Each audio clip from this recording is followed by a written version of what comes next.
a gente está aqui na Biblioteca Parque Vila Lobos para dar início a mais um encontro do Segundas Intenções. Segundas Intenções é uma série de encontros com escritores que acontece alternadamente na Biblioteca Parque Vila Lobos e na Biblioteca de São Paulo.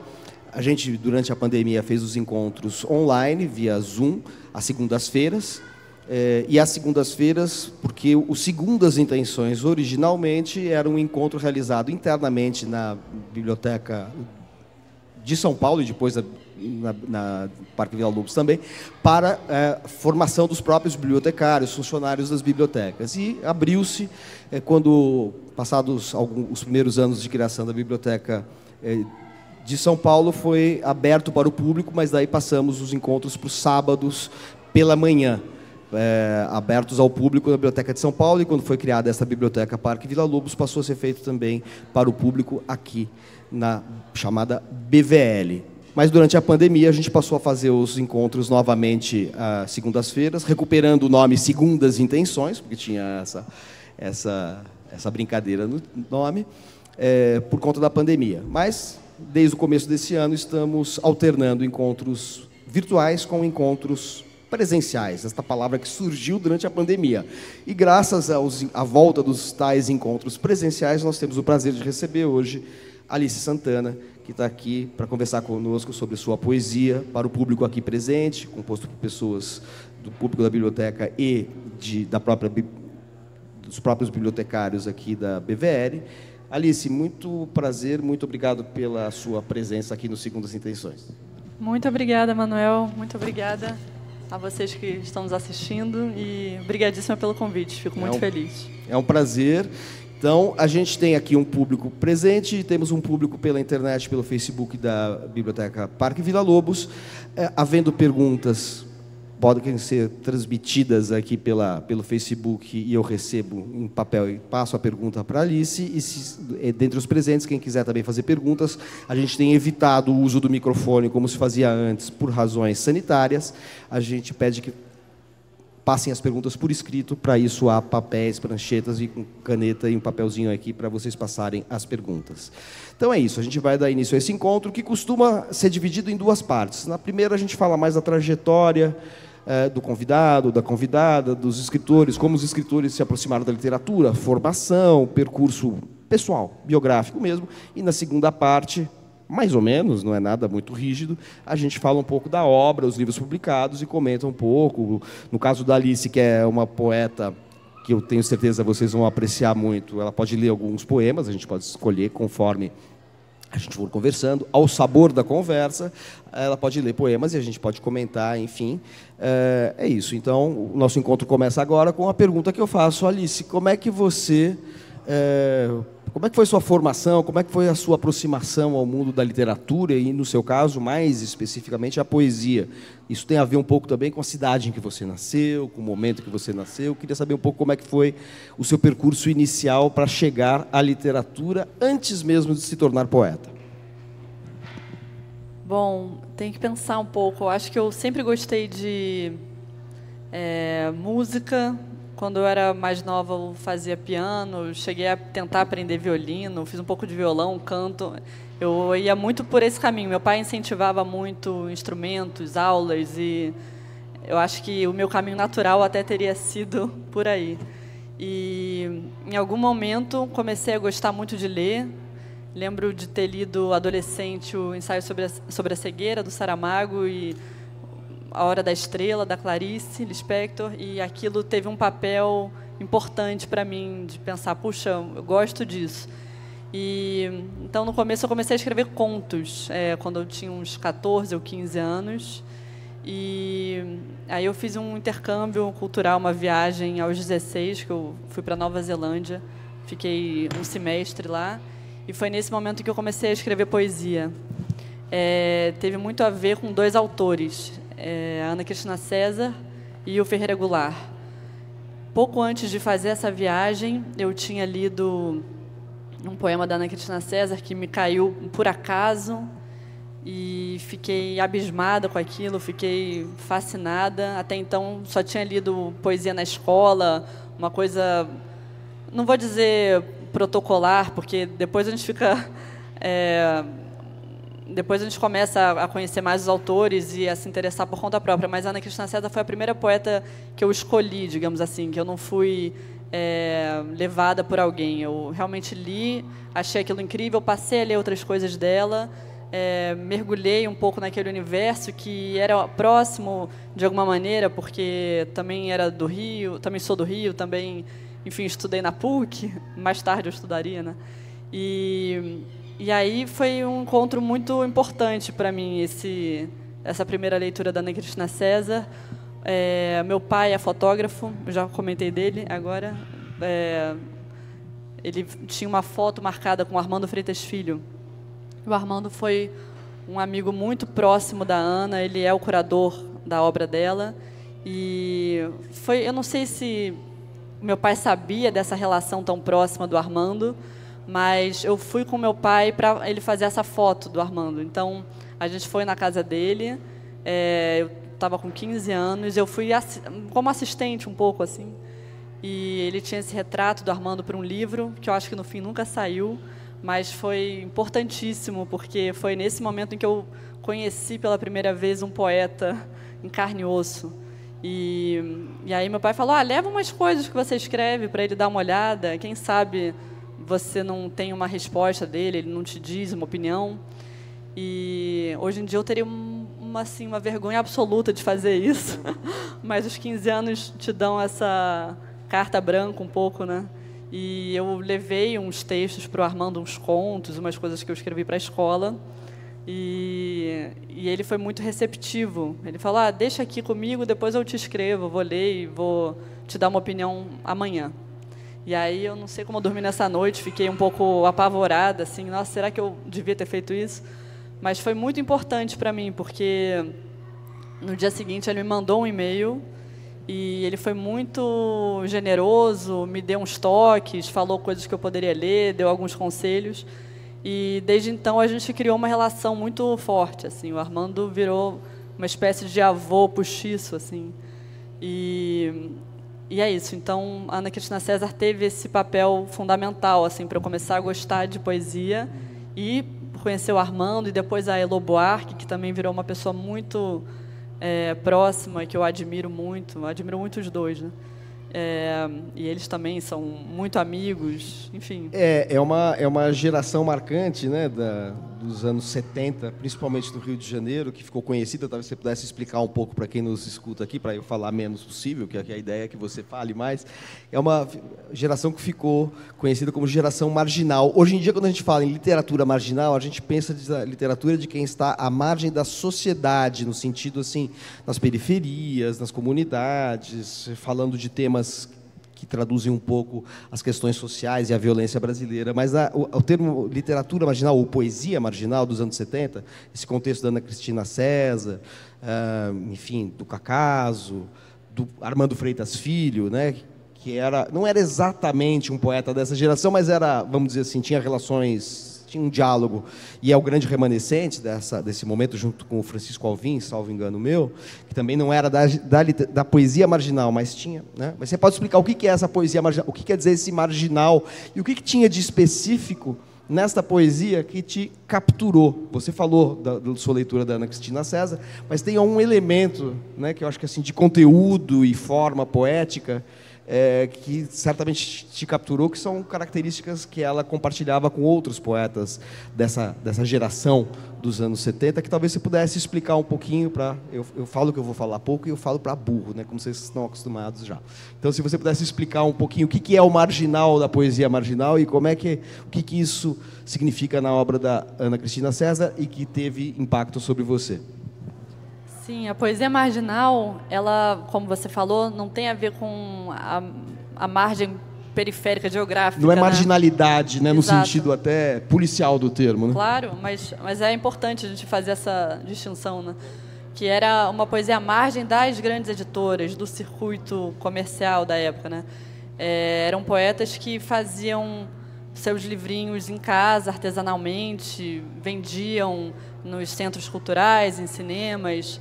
Então, eles se consideravam marginais dessas grandes editoras, enfim, do circuito mais oficial das livrarias.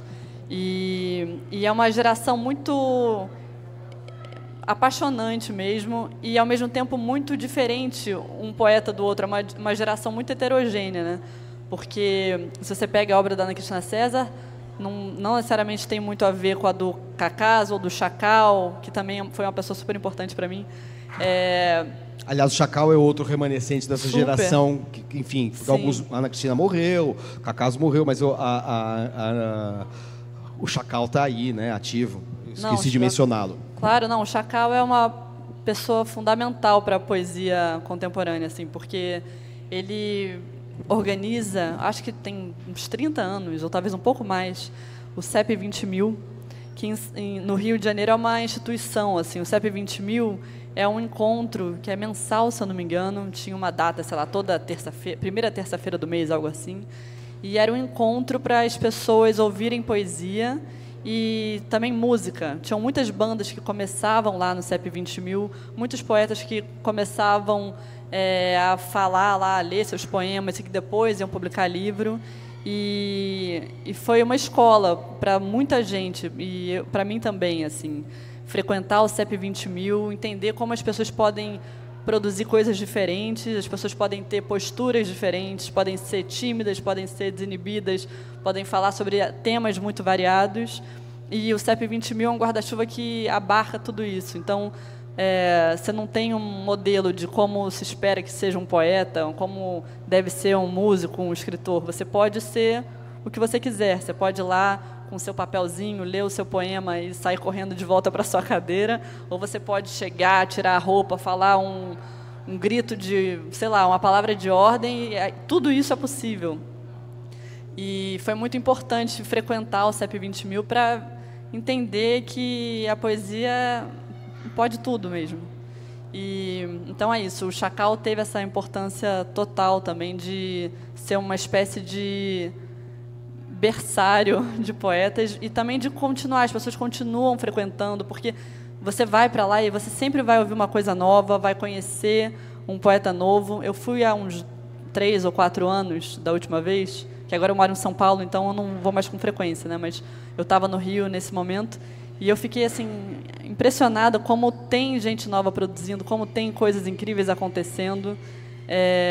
E é isso, o CEP 20.000 é uma coisa histórica, importantíssima, fundamental mesmo. Agora, Alice, eu não mencionei, porque às vezes eu faço uma apresentação bibliográfica do autor antes, então eu deixo para ir falando dos livros conforme a gente vai entrando no percurso já literário de cada convidado.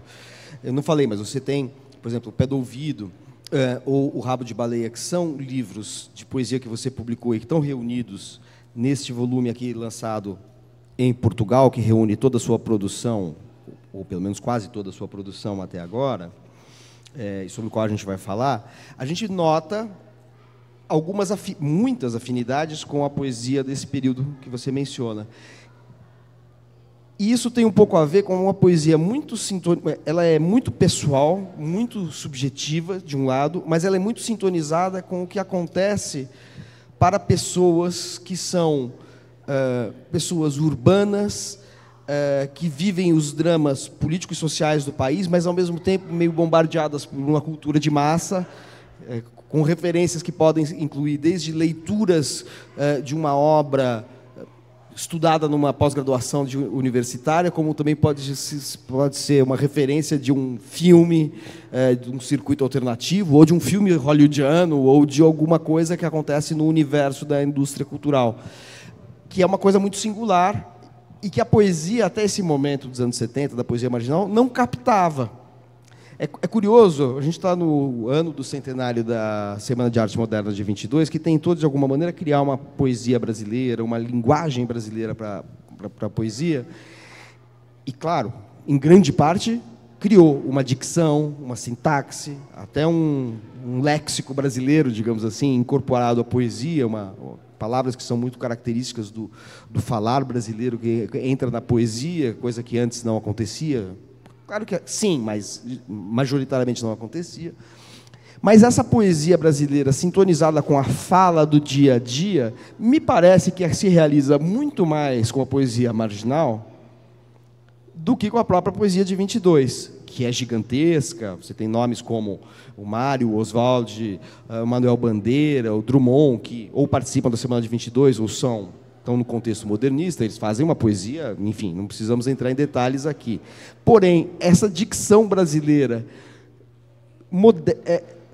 absolutamente contemporânea, de seres urbanos que são pessoas intelectualizadas de alguma maneira, né, que frequentam universidades, mas ao mesmo tempo estão na rua, nos bares, nas faculdades, nos bares, nos shows, enfim, nos movimentos de rua, nos espetáculos de teatro e dança, mas ao mesmo tempo tem uma vida, que é aquela vida que não é nem uma vida das grandes elites brasileiras, nem uma vida, enfim, das camadas mais subalternas da sociedade, essa vida de classe média intelectualizada, que é muito presente, forte na literatura de qualquer país. Se a gente pensar, a literatura é muito feita por pessoas com esse perfil e para pessoas com esse perfil. Isso está muito presente nessa literatura ou nesta poesia marginal, né? Esse universo realmente de pessoas que trocam ideias e trocam afetos ao mesmo tempo. E isso é muito, e isso com uma linguagem muito coloquial, muito a fala do dia, com alguns tiques, algumas brincadeiras, gírias.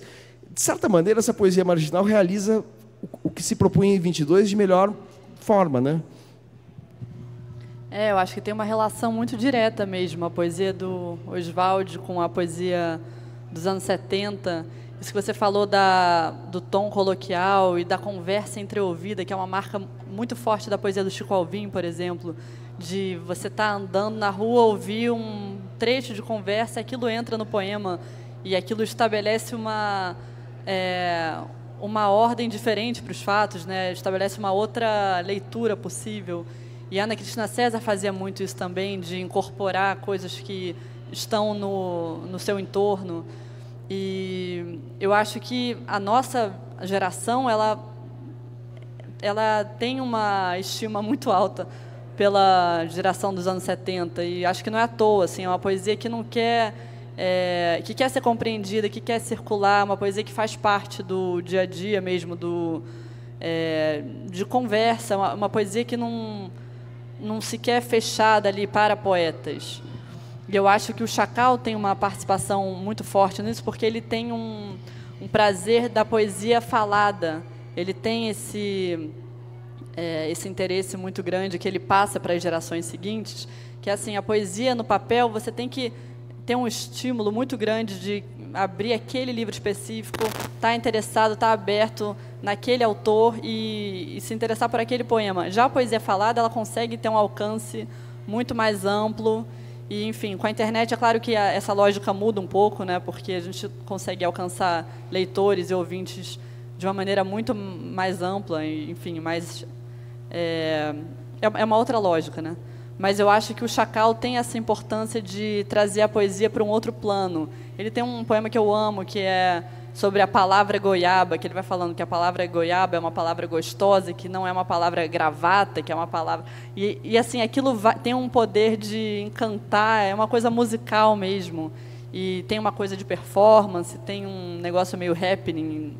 E eu acho que a poesia marginal passa por isso também. A poesia marginal incorpora muitas dessas características, né? A poesia falada, a poesia que está no dia a dia, de palavras coloquiais e de abertura mesmo, né? Para quem não necessariamente se interessava por poesia e pode ouvir ou ler um poema e achar que aquilo tem seu valor, que consegue se reconhecer de alguma maneira ali. É uma poesia que tem um pé na rua, né? É uma coisa, e é engraçado, e eu estou insistindo nisso porque são as fontes iniciais, como a própria Alice disse, da poesia que depois ela vai desenvolver nos seus livros. Estou insistindo nisso porque talvez quem nos acompanha aqui no Segundas Intenções é um público que tem maior ou menor informação a respeito do que aconteceu na poesia brasileira, que impacta sobre autores contemporâneos que muitas vezes estão aqui no Segundas Intenções. Então, vale dizer que, por exemplo, a poesia marginal, ela surge num momento em que a poesia é muito dominada, por exemplo, pelo experimentalismo das vanguardas da poesia concreta, que é ultracerebral, que é antilírica, que cancela até o poema como forma consagrada, de expressão poética, aproximando a palavra poética do design, da visualidade, da exploração, de uma exploração experimental mesmo. E aí isso era considerado pelos poetas da geração da poesia marginal como uma coisa excessivamente, digamos assim, exangue, sem sangue, justamente sem vibração. E o Brasil passando por um momento de sufoco total, né? Assim, de ditadura militar, anos 70, pior fase da ditadura militar, então, né, não dava para se refugiar num formalismo experimental apenas, né? Quer dizer, isso tinha uma validade enorme, uma importância gigantesca. A gente tem hoje Augusto de Campos como um dos grandes poetas da história do Brasil, vivo e atuante, e sintonizado com as novas linguagens, etc., mas havia também a necessidade de outras formas de expressão poética que estão representadas por essa poesia a qual se referia a Alice Santana. E Alice, você começa a publicar quando, então? Começando, então, aí a... Você mostrou seus poemas para o Armando Freitas Filho. E aí, como é que foi? Então, vamos voltar para o seu percurso pessoal. Você foi lá, conheceu... A foto existe? Existe, está na casa dele, é uma foto linda. E você nunca foi publicada? Pois é, não sei. O livro em si acabou não saindo. O livro, que era o projeto original, a foto tinha essa proposta, né? Era para um livro do seu pai ou do próprio Armando? Não, de um outro jornalista, grande amigo do meu pai, que ia fazer um livro, enfim, e acabou que o livro não saiu. Uma pena até. Mas a foto existe, é uma foto linda. Eu acho que ele tirou com Rolleiflex, depois tirou uma foto da família, o Armando, a Cristina e o Carlos. É uma foto muito bonita, assim. Mas eu acho que ela não chegou a sair. Carlos? Carlos é o filho do Armando. Bom, então de lá até publicar, eu não sei. Não, mas o que o Armando te falou? Você chegou a falar pra gente? Eu falei que ele deu uns toques, ele falou que... Enfim, ele foi super generoso e deu uns conselhos do que eu poderia ler. E aí a gente começou essa conversa que não terminou ainda. Ainda bem, a gente troca muito. Você viu esse filme, você leu esse livro. A gente tem uma relação muito forte hoje em dia, muito importante para mim, assim. Eu gosto muito dele. Bom, então, e daí quando você publica pela primeira vez? Como é que foi sua estreia? Em que suporte foi? E em que ano foi? Bom, aí eu comecei a fazer um blog, que na época era... coisa mais modernosa que você podia ter. Hoje em dia seria um Instagram, talvez, né? E eu comecei a fazer blog, chamava A Dobradura, o meu blog, e postava ali uns poemas. Comecei a conversar com a Bruna Beber, que virou uma grande amiga também, e ela era a rainha do blog, ela tinha um site lindo, assim, muito... Que também veio para São Paulo, né? Também veio para São Paulo. Ela veio há mais tempo até. A gente já fez Segundas Intenções com ela durante a pandemia, na segunda-feira à noite, já faz uns 6 meses, por aí. Que máximo. A Bruna é uma grande amiga. Acho que faz um ano. Legal. E a Bruna, ela incentivou muito essa coisa de postar poema, de fazer com que o poema circulasse mais. Eu acho que o blog, naquele momento, ali, início dos anos 2000, virou um espaço de troca, de poetas que estavam se reconhecendo. E foi muito bacana esse movimento, assim, de início da internet, digamos assim. E aí eu comecei no CEP 20.000 e publiquei meu primeiro livro quando eu estava com 20 anos, pelas 7 letras, chama Dobradura. E foram poemas que eu escrevi... Tem isso que você falou da coisa urbana, eram poemas que eu escrevia no ônibus indo para o meu estágio. E da faculdade para o estágio eu escrevia... Que faculdade você fazia? Eu fiz jornalismo, na PUC do Rio. E aí eu estava fazendo um estágio, na época, na Alfaguara, na editora. Então eu usava o trajeto do ônibus, era uma espécie de oficina, assim. Na época era o Roberto Feite, né? Exatamente. Que criou a Objetiva e a Alfaguara. Isso. Hoje em dia pertence ao grupo da Companhia das Letras, onde você trabalha, mas chegaremos lá, porque aí tem a ver com a sua mudança para São Paulo. E a tônica desse livro, Dobradura... Eu acho que o primeiro livro de poemas tem sempre uma coisa meio misturada, né, de coisas que você escreveu até ali. Não tinha um único tema, não era um livro pensado, assim, vou escrever poemas para juntar nesse Mas tem formato. uma tônica, assim, né? Você acha que não? Não, acho que pode ser. Eu acho que tem a coisa urbana que você falou, tem essa coisa da juventude, assim, de descobertas e eu diria que é mais por aí, assim, uma coisa mais confessional, talvez, de adolescente, entre os 18... Eu acho que eu escrevi esses poemas entre os 16 e os 19 anos. Não sei se eu diria que tem uma tônica tão clara quanto tem o Pé do Ouvido, por exemplo, que aí sim é um livro pensado... O Pé do Ouvido é um capítulo à parte, porque são 2 longos poemas, né? Quer dizer, enfim, ou melhor, um longo poema em 2 partes, sobre o qual a gente vai falar, e Emaê é uma outra coisa. Mas, por exemplo, eu acho que no Rabo de Baleia a gente nota algumas coisas transversais, sobre as quais a gente vai falar. Mas aqui você tem a edição original? Deixa eu mostrar uma coisa para vocês. Aqui é o seguinte, só fazer uma explicação para os livros que a gente vai mostrar ao longo deste encontro com a Alice Santana. A Alice publicou tanto livros na forma de livro mesmo, como na forma de plaquetes. Daqui a pouquinho ela vai explicar o que é uma plaquete. Plaquete ela vai mostrar para nós, é uma publicaçãozinha, um pouco como a Poesia Marginal fazia, meio fora do mercado, um volume pequenininho, em geral, encadernado não como livro, mas encadernado assim com um grampo, tal, grampeado. E ela publicou, então, livros tanto na forma de plaquete quanto na forma de livro como a gente conhece, como é o caso do Dobradura da... Você tem a Dobradura original aqui, que é das 7 letras? Não tem. Mas toda a obra dela, ou pelo menos quase toda, está aqui? Está nesse livro aqui, chamado Aula de Natação, que reúne os livros sobre os quais a gente vai falar. Então, por exemplo, O Pé do Ouvido, da Companhia das Letras, O Rabo de Baleia, da Kozak Naif, estão aqui incluídos nessa edição. Só que é uma edição portuguesa, publicada numa coleção que foi dirigida e criada pelo poeta Vasco Graça Moura, né? Assim eu estava vendo aqui. Vasco Graça Moura criou em 82 essa coleção chamada Plural Poesia. O Vasco Graça Moura é um grande poeta português, e, aliás, ele é autor, para quem tiver interesse, parênteses absolutamente lateral à nossa conversa, da melhor tradução da Divina Comédia do Dante que existe em português. Assim, ele é uma tradução maravilhosa. O Brasil tem vários tradutores, várias traduções, mas essa tradução portuguesa, que está publicada no Brasil por uma editora que eu não vou lembrar o nome agora, uma editora não é das mais conhecidas, essa edição está presente no mercado editorial brasileiro. Vale quem quiser ler a Divina Comédia, essa tradução é absolutamente fantástica. E ela publica, então, aqui todos os livros sobre os quais a gente vai falar estão aqui no Aula de Natação, que, no entanto, é uma publicação portuguesa. Então, aqui a gente vai falar, ela vai ler, a partir da edição portuguesa, os livros individuais que não estiverem aqui, e, quando for o livro publicado no Brasil, a gente daí usa a edição respectiva. Então, começa com o Dobradura. Vamos lá, você não quer escolher um poema? Tem um aqui dedicado ao Armando Freitas Filho. Talvez você pudesse prestar a sua homenagem a ele, ou como você preferia, Alice. Aí eu não quero me meter na sua escolha. O que é o dedicado ao Armando? Tem um poema, né? Tem dedicado ao Armando Freitas Filho.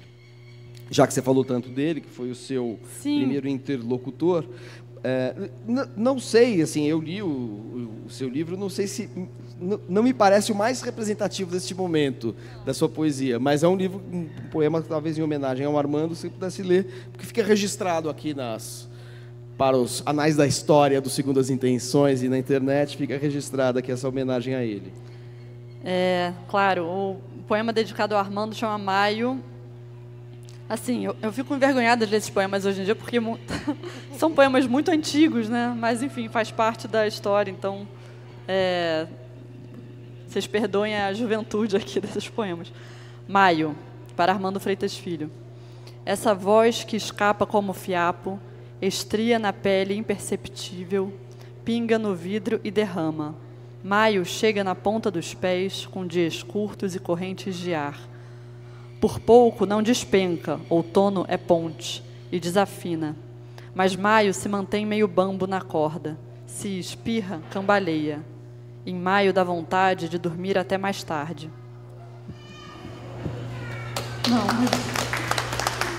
São poemas muito antigos, dá um pouco de vergonha. Quer ler algum outro poema que você ache mais significativo dessa produção? Sim. Então você escolhe. O primeiro foi sugestão minha por causa do Armando, agora fica a seu critério. Tá bom. Sobre foto de Eurídice Fontela. Eurídice, na fotografia, usa cabelo Joãozinho e abraça 2 gatos como as mulheres que não têm filhos. Me telefona da empresa para marcar um café com ar burocrático. Diz em pigarros que o horário de verão não lhe cai bem. No que eu digo, vá dançar à tarde, Eurídice. E ela bate o fone. O chefe chegou. Imagino Ourides sorrindo estrábica com caninos desalinhados, murmurando um bom dia, Senhor, para si mesma. Houve uma vez, eu disse para Ourides, você não deveria ser tão contida, nem fingir que se chama Joana. Mas Ourides deu de ombros, tem nome de Ourives e se esconde em casacos de moletom. Mal sai de casa, conversa com gatos e me liga nos intervalos. É engraçado ler esses poemas agora, né? Obrigada. Eu queria que você explicasse, então, para quem não conhece, quem é Ourides Fontella, porque aí a gente já tem também algo de uma outra referência poético-literária sua. A Ourides Fontella, eu usei um poema dela para abrir a epígrafe desse primeiro livro. É uma poeta que tinha uma obra muito lapidária, assim, são poemas muito curtos, que tem uma coisa quase zen budista na poesia dela, assim, de falar muito com poucas palavras. E tem essa foto maravilhosa dela de óculos, com um sorriso meio desajeitado, assim, eu adoro essa foto. E está na edição da Kozak Naif. Eu tinha acabado de ler a poesia dela e escrevi esse poema. É uma brincadeira comigo mesma ali na empresa, falando bom dia, Senhor. Enfim, uma brincadeira de trabalhar e ficar pensando em poesia enquanto você está no escritório, numa rotina de 9 às 6, assim. Esse poema, você já estava na companhia? Ainda não? Não. Estava na Alfaguara. Na Alfaguara ainda. Eu trabalhei em alguns lugares, assim, não sei exatamente onde é que eu estava quando eu escrevi esse poema, mas tem esse espírito escritório. E agora, lendo, é meio curioso na pandemia, né? Ela não sai de casa, liga nos intervalos, conversa com gatos. Acho que todo mundo ficou um pouco personagem desse poema, de algum jeito. Mas tem esse poema dela que eu amo, que diz assim: sem mão não acorda a pedra, sem língua não acende o canto, sem olho não existe o sol. É um poema, parece um haikai, assim, é muito objetivo, né? Mas eu acho que ele abre tantas portas. Sem olho não existe o sol. Eu fiquei com isso na cabeça, assim. Você só tem o olho, enfim, você só consegue presenciar isso se você estiver desperto, né? Eu achei que é quase uma poética isso, né? Uhum. Você só consegue escrever, produzir alguma coisa se você estiver acordado, aceso e disponível de algum jeito, né? Uhum. Interessado no que está acontecendo e, enfim, com vontade de estabelecer uma conversa, uma troca com as coisas. Achei que esse poema dela... Agora, esse poema sobre Euridice também tem um pouco um contraste entre... Fala um pouquinho também dessa discrepância que está entre assim, a vida pública, a vida social, a vida do trabalho, a vida profissional e uma coisa meio indefinível, irredutível da experiência íntima, subjetiva, né? Que assim, as pessoas, por trás de um telefonema, de uma saudação para o patrão, para o chefe que entra no escritório e tal, tem uma vivência subterrânea, subliminar, né? Que eu acho que é uma coisa que você flagra sempre na sua poesia, mesmo que você, de alguma maneira, ainda não tenha desenvolvido essa linguagem plenamente como acontecerá, eu acho que no Rabo de Baleia, tem uma coisa meio... essa ideia de que tem a superfície das coisas insere tudo numa atmosfera de banalidade que está presente nos seus poemas. Você fala um pouco dessa vivência da banalidade, lavar cereja na pia, ir ao supermercado, preparar uma comida, enfim, pensar como fotografar um luar pelo celular, coisas que são da banalidade cotidiana, mas que deixam sempre... contrastam sempre com uma vivência que é mais intensa e que nunca se torna, no seu caso, retórica, gongórica. Ela está sempre em surdina, assim, mas está muito presente, de maneira, está nas entrelinhas sempre, né? Eu acho que isso é muito forte, e esse poema aqui faz isso num diálogo com uma poeta, né? Com uma outra poeta. Então é você, uma poeta, no trabalho, falando com a outra poeta, e as duas têm assim um pouco o seu lado. Ela tem o seu lado, como ela é conhecida, numa fotografia, enfim, a imagem que ela passa, mas ali tem um diálogo entre vocês que é um diálogo meio silencioso, né? Não sei.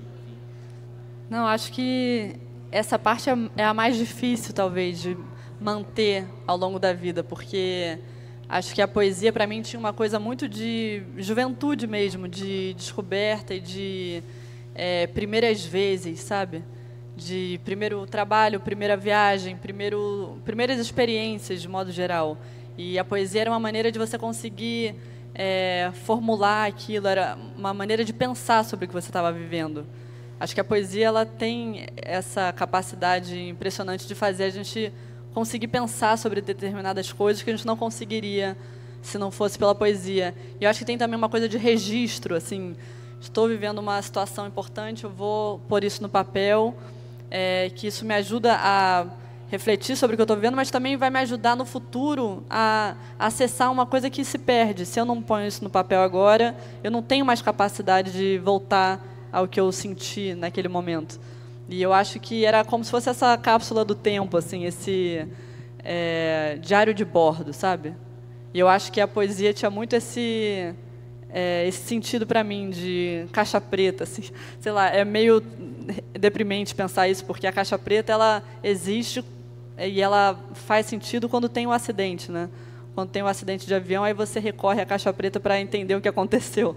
E, sei lá, o diário de bordo também, você anota o que está acontecendo na viagem para, se tiver algum imprevisto, você entende qual foi o percurso para chegar até ali, o que aconteceu, o que deu errado, sabe, qual parte que não foi feita da maneira como poderia ter sido.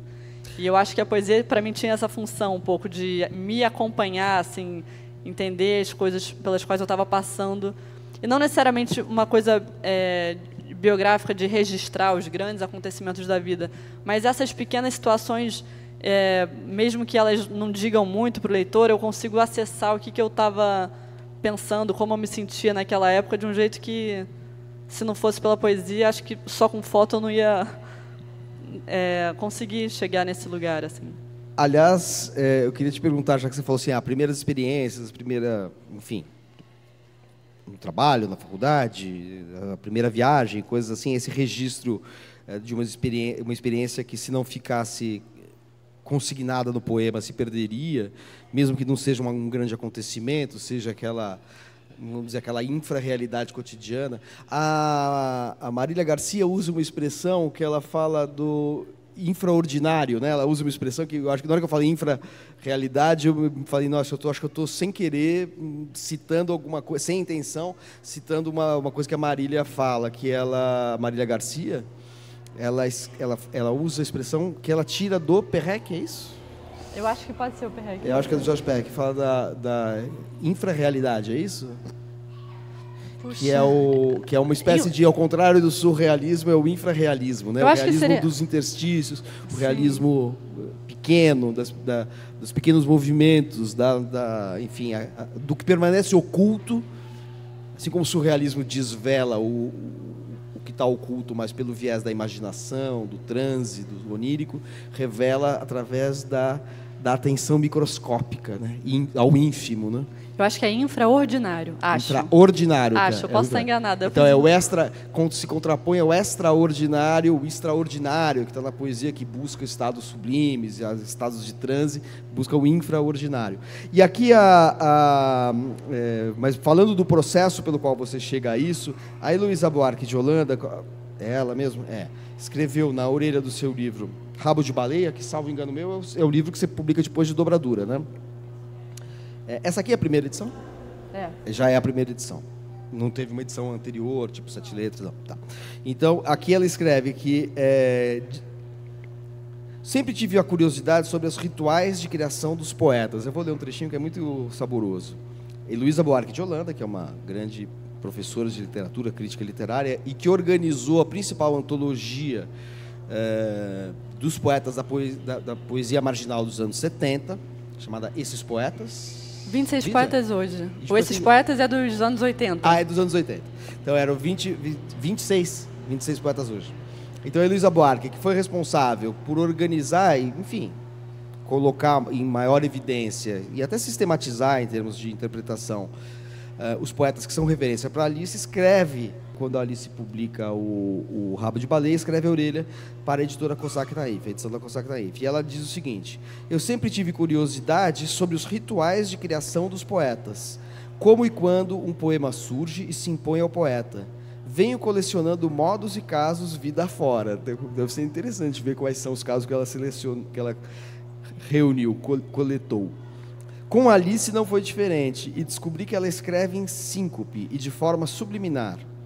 Escreve no ônibus, em intervalos diversos, em momentos de tédio, nas pequenas pausas do fluxo cotidiano e, o que aparentemente mais a atrai, em situações de risco, como durante o trabalho, aulas, reuniões, conversas. Ou seja, a poesia pontua e modula seu dia com vários tons e intensidades. É isso mesmo? Era. Você escreve durante a aula, durante a reunião da Companhia das Letras, onde você trabalha? Vamos expor você aqui. Ah, nossa, isso já me deu insônia até de pensar, caramba, o que vão pensar?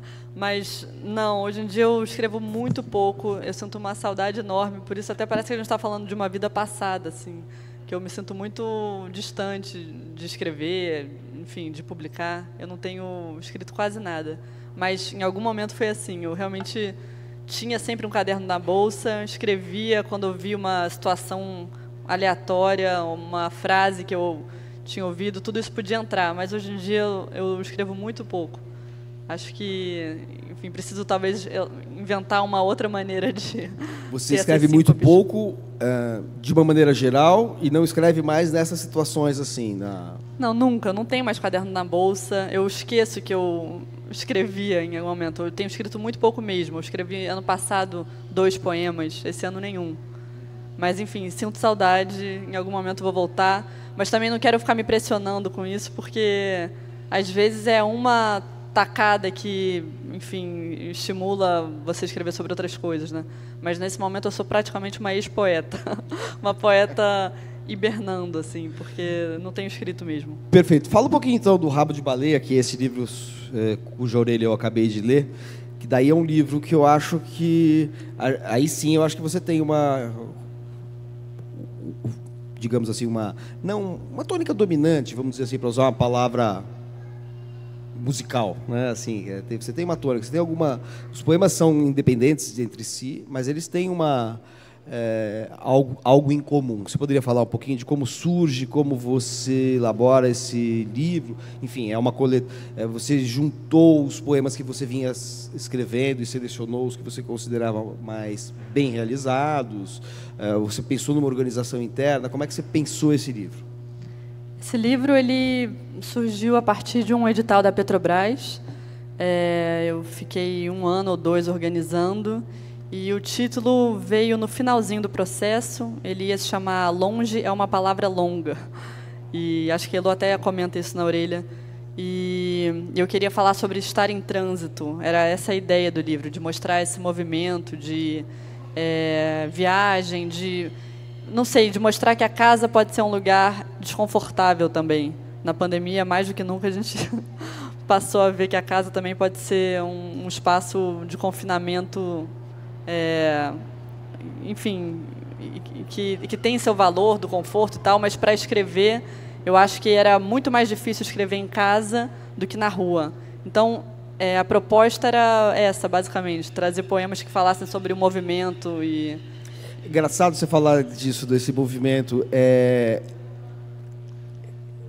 sempre estranho você falar da sua leitura de um escritor, de um poeta, né, para ele, né? É sempre esquisito. Que já me aconteceu várias vezes de falar uma coisa e a pessoa ficar meio perplexa olhando para minha cara. E eu não sei se ela olhava para mim falando assim: nossa, ele descobriu uma coisa nova, ou eu é uma besta, não entendeu nada do que eu escrevi. Sempre fico com essa sensação, com essa dúvida. Mas já que você falou em movimento, a sensação que eu tive ao ler O Rabo de Baleia, tentando identificar alguma coisa que está presente em mais de um poema, não em todos, né? Um livro de poesia, nem sempre você tem sempre poemas que são muito singulares e se encerram em si mesmos. Mas essa é a ideia do movimento falso, a ideia de um movimento que, ao mesmo tempo, é um movimento que não sai do lugar, que não leva a lugar nenhum, mas também uma ânsia de querer pegar o rabo da baleia e ir para um... Me parece que tem um registro cotidiano em que o movimento de fuga aparece como uma espécie de vislumbre, até desejo, sonho, sei lá, podemos exagerar e falar uma utopia. Não é bem o caso, a utopia tem uma dimensão muito política e tal, mas tem uma coisa assim, uma ideia de pegar em alguma coisa que transtorne, modifique, radicalmente o cotidiano, mas, ao mesmo tempo, a constatação de que isso não acontece, que a gente vive numa espécie de atmosfera de repetição. E aí o Movimento Falso, que é o nome de um filme do Wim Wenders, que é um filme magnífico do começo do Wim Wenders, assim, que me fala muito disso. É uma trupe de atores que anda e está sempre em volta no mesmo... Não sofre transformação. Então a ideia é que eu percebo no Rabo de Baleia uma espécie de dialética entre desejo de transformação e, ao mesmo tempo, vamos dizer assim, como o oposto do estado presente descrito, desejo de transformação e uma espécie de síntese na ideia dessa consciência de que todo movimento, na verdade, é um pouco do mesmo, o que é um certo diagnóstico cultural, social do nosso imaginário. Nós vivemos um pouco isso, e o que mais me pegou nesse livro foi um pouco isso, assim, esse diagnóstico de uma percepção, de uma atmosfera, de uma sensação que a gente tem no mundo presente, de que tudo é diferente e tudo é mesmo. Você tem uma repetição do mesmo, então você tem a novidade seguida da novidade, e aí você tem a ilusão da transformação e, ao mesmo tempo, o retorno ao mesmo, ao estado original. E é angustiante isso, é a sensação de ouvir, não o seu poema, não a leitura do seu poema, mas a vida, da sensação de um disco meio riscado, ou de um movimento numa esteira. Não é à toa que as pessoas ficam fazendo esteira na academia, vão para a academia para fazer esteira, em vez de correr num lugar, elas ficam na esteira andando no mesmo lugar. É essa imagem um pouco nauseante da nossa condição contemporânea, assim, que me parece que está muito presente nesse livro, atravessa os poemas desse livro. E aí, dentro, obviamente, das suas questões pessoais e das suas obsessões, dos seus registros, das suas lembranças, memórias, etc. Mas, para mim, tem essa conotação, esse livro. Você pega o Trem Noturno, que é a descrição de uma viagem, talvez você pudesse falar, porque você falou nas viagens que marcam a sua poética também. Você tem aí uma sensação, se não me engano, é uma viagem entre Budapeste e Veneza? É um trem Budapeste-Veneza. E você fica imaginando a diferença entre o navegador e o cobrador, ou o fiscal do trem. Porque o navegador, ele viaja para o desconhecido. O navegador, cada hora ele faz um percurso. No mar, você faz cada hora um percurso. O trem não. É movimento, mas ele repete.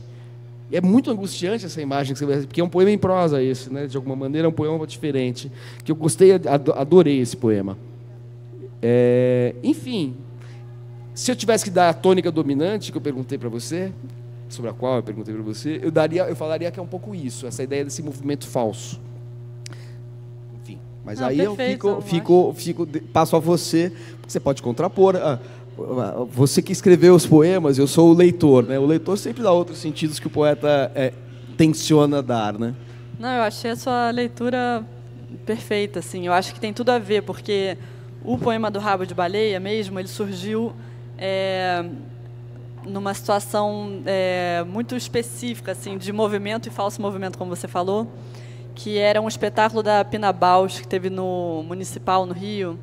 E no palco tinha uma baleia, assim, tinha só o rabo da baleia no chão de madeira, e ela ficava ali.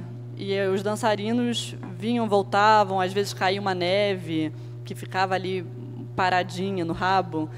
E eu achei aquilo maravilhoso, assim, como eles conseguiram congelar uma imagem que é sempre muito rápida, O rabo de baleia, ele, quando aparece, é um milagre que você vê uma vez na vida, e olha lá, e é um momento de muita sorte, tipo uma estrela cadente. Quando alguém fala, olha ali a estrela cadente, a pessoa, quando vira a cabeça, já perdeu aquele milagre, assim. E o rabo de baleia tem a ver com isso também, de ser um momento muito fugidio.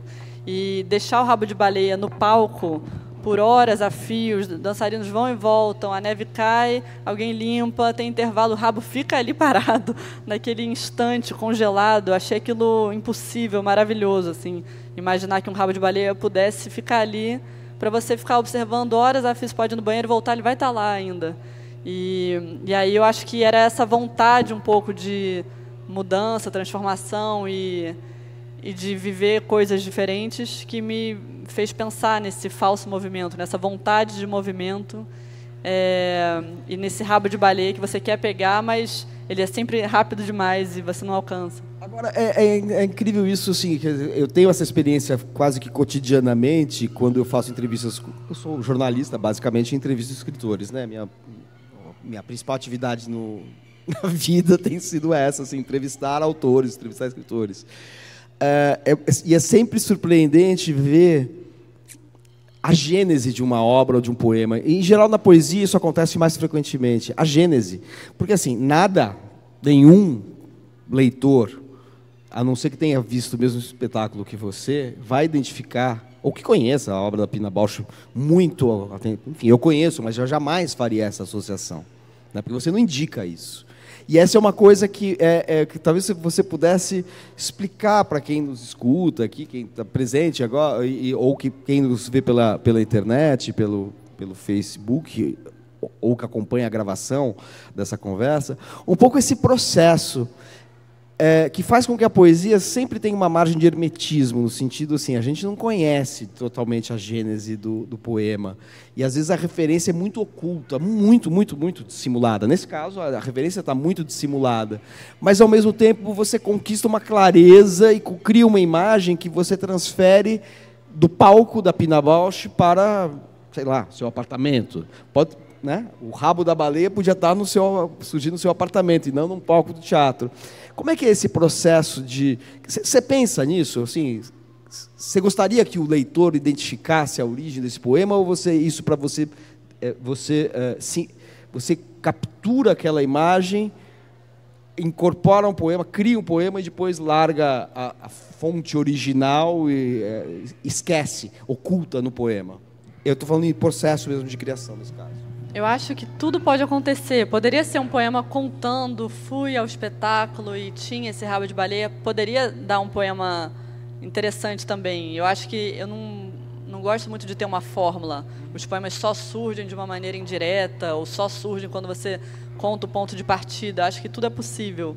Esse rabo de baleia, eu nem sei se eu tinha essa clareza de que a baleia era da Pina Bausch. Eu vi aquele espetáculo, fiquei muito impressionada com aquela imagem. E o poema, não sei quanto tempo depois que ele surgiu, se foi na semana seguinte ou meses depois, mas depois eu fiquei tentando lembrar por que eu pensei nessa imagem do rabo de baleia. E aí eu, enfim, identifiquei esse espetáculo que provavelmente teve tudo a ver. Mas eu acho que a graça da poesia é que ela é muito livre, né? Você pode fazer uma coisa pautada num acontecimento concreto e você pode falar, deixar a imaginação... pegar um pedaço lá de realidade, tem essa frase do Sartre, né? Deixar a imaginação pegar um pedaço de realidade e daí fazer o trabalho dela. E acho que essa liberdade, essa falta de pauta, eu não tenho que dar um lead aqui jornalístico dizendo como, quem, onde, porque eu posso simplesmente partir de uma coisa que aconteceu, que é factual, com horário, 9h30, sentado, depois pegou um táxi para ir para casa, enfim... E daí fazer uma coisa completamente no campo da imaginação. Então, eu adoro essa falta de pauta que a poesia possibilita. Assim. Porque embora a gente possa dizer que não há nenhuma diferença essencial entre a linguagem da prosa e da poesia, no sentido de que são trabalhos com a linguagem, então tem tanto de representação quanto de invenção, quanto de ambiguidade, etc. e tal, a gente percebe que, de qualquer maneira, mesmo... Claro, você pode pegar um monte de exceções ao que eu vou falar agora, mas você percebe que assim, o poeta quase que cria uma realidade própria. As palavras passam a obedecer a uma espécie de... Enfim, a coordenadas singulares àquela situação. Ele não se preocupa com a representação, com a referência à realidade. Enquanto na prosa, no romance, sobretudo, nos contos, a gente percebe uma relação muito mais próxima da realidade objetiva, mesmo que não se faça referência a algo que aconteceu, mas se cria uma objetividade do mundo, né? Sempre assim, ou é um narrador ou personagens numa realidade plausível. Essa talvez seja até, inclusive, uma das clássicas definições do romance moderno, né? Um romance moderno, diferentemente das narrativas mágicas da Idade Média, das novelas de cavalaria, etc. e tal, reproduz no interior de um livro, de uma narrativa,